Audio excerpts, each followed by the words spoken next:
আচ্ছা, ধরুন একটা ২৫৫ বছরের পুরনো গাছের গুঁড়ি, যেটা হয়তো শত শত বছর আগের জলবায়ু পরিবর্তনের গল্প বলছে।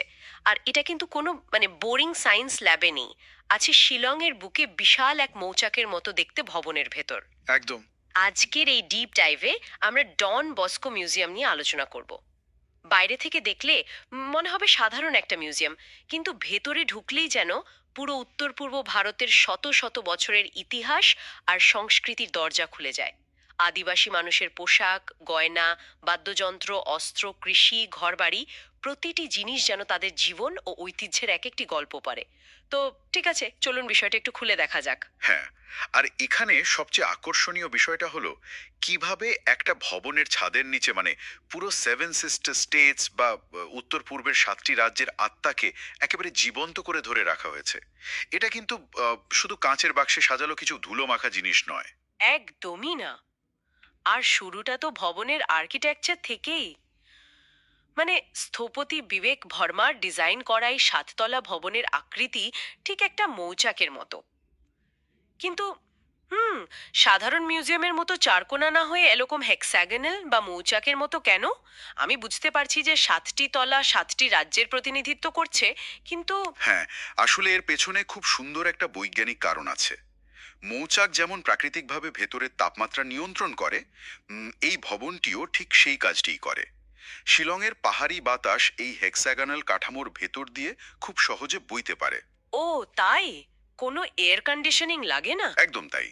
আধুনিক কোনো এসি ছাড়াই ৭টি তলা প্রাকৃতিকভাবে ঠান্ডা থাকে। এটা মূলত পাহাড়ি আদিবাসীদের প্রকৃতির সাথে মিলেমিশে থাকার যে দর্শন, তারই একটা নিখুঁত ইঞ্জিনিয়ারিং রূপ বলতে পারেন। রাইট।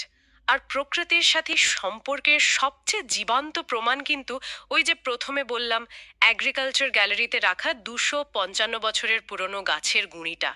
কিন্তু একটা কাঠের টুকরো কিভাবে স্ল্যাশ অ্যান্ড বার্ন বা ঝুম চাষের ক্ষতিকারক দিকটা তুলে ধরে? খুব চমৎকার একটা প্রশ্ন। বিজ্ঞানীরা মূলত গাছের গুঁড়ির ভেতরের রিং বা বলয়গুলো পরীক্ষা করেন। আর এই নির্দিষ্ট গাছটির রিংগুলোতে উম, পোড়া দাগ আর অস্বাভাবিক বৃদ্ধির ছাপ স্পষ্ট দেখা যায়। আচ্ছা, আগুন লাগানোর প্রমাণ? হ্যাঁ, ঠিক ধরেছেন। শত শত বছর ধরে পাহাড়ে ঝুম চাষের জন্য যে আগুন লাগানো হতো, তার ফলে ওখানকার ইকোসিস্টেম বা বাস্তুতন্ত্র কিভাবে বারবার ক্ষতির মুখে পড়েছে, এটা তার একেবারে বৈজ্ঞানিক প্রমাণ। আক্ষরিক অর্থেই প্রকৃতির একটা জীবন্ত রেকর্ড। অভাবনীয়।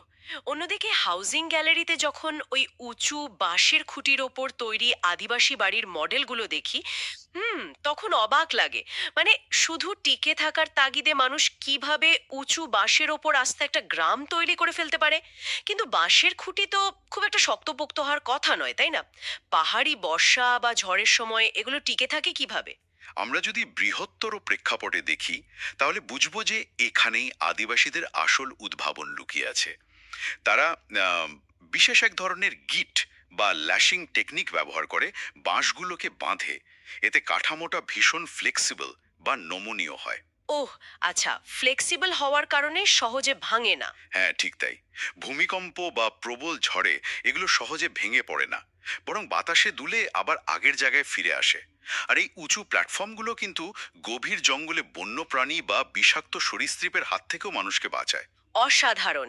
এই টিকে থাকার লড়াইয়ের আর একটা দারুণ উদাহরণ দেখলাম বাস্কেট্রি গ্যালারিতে।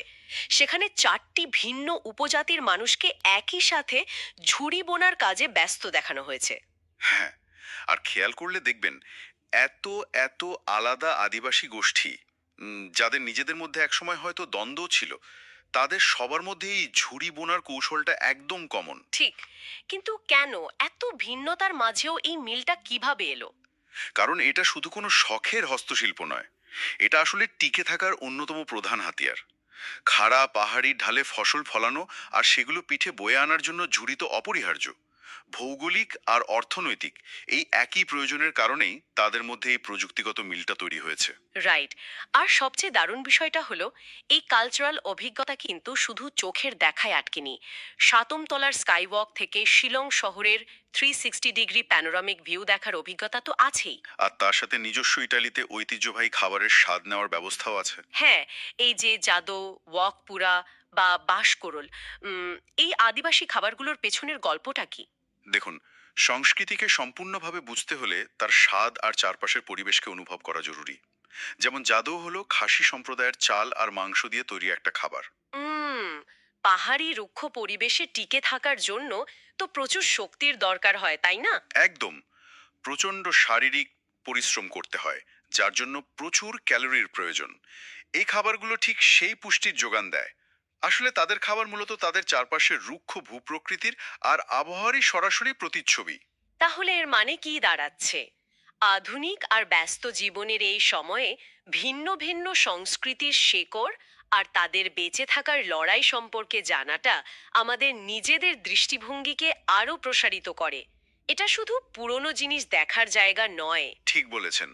আর এখানে আমাদের জন্য সবচেয়ে বড় ভাবনার জায়গাটা তৈরি হয়। জলবায়ু পরিবর্তনের এই চরম সংকটের সময়ে যখন আমরা টিকে থাকার নতুন রাস্তা খুঁজছি, আম, তখন আদিবাসীদের এই উঁচু বাঁশের ওপর তৈরি নমনীয় বাড়ি বা প্রকৃতির ক্ষতি না করে বাঁচার এই প্রাচীন কৌশলগুলোই কি আমাদের আধুনিক টেকসই জীবনযাত্রার ভবিষ্যৎ ব্লুপ্রিন্ট হতে পারে না?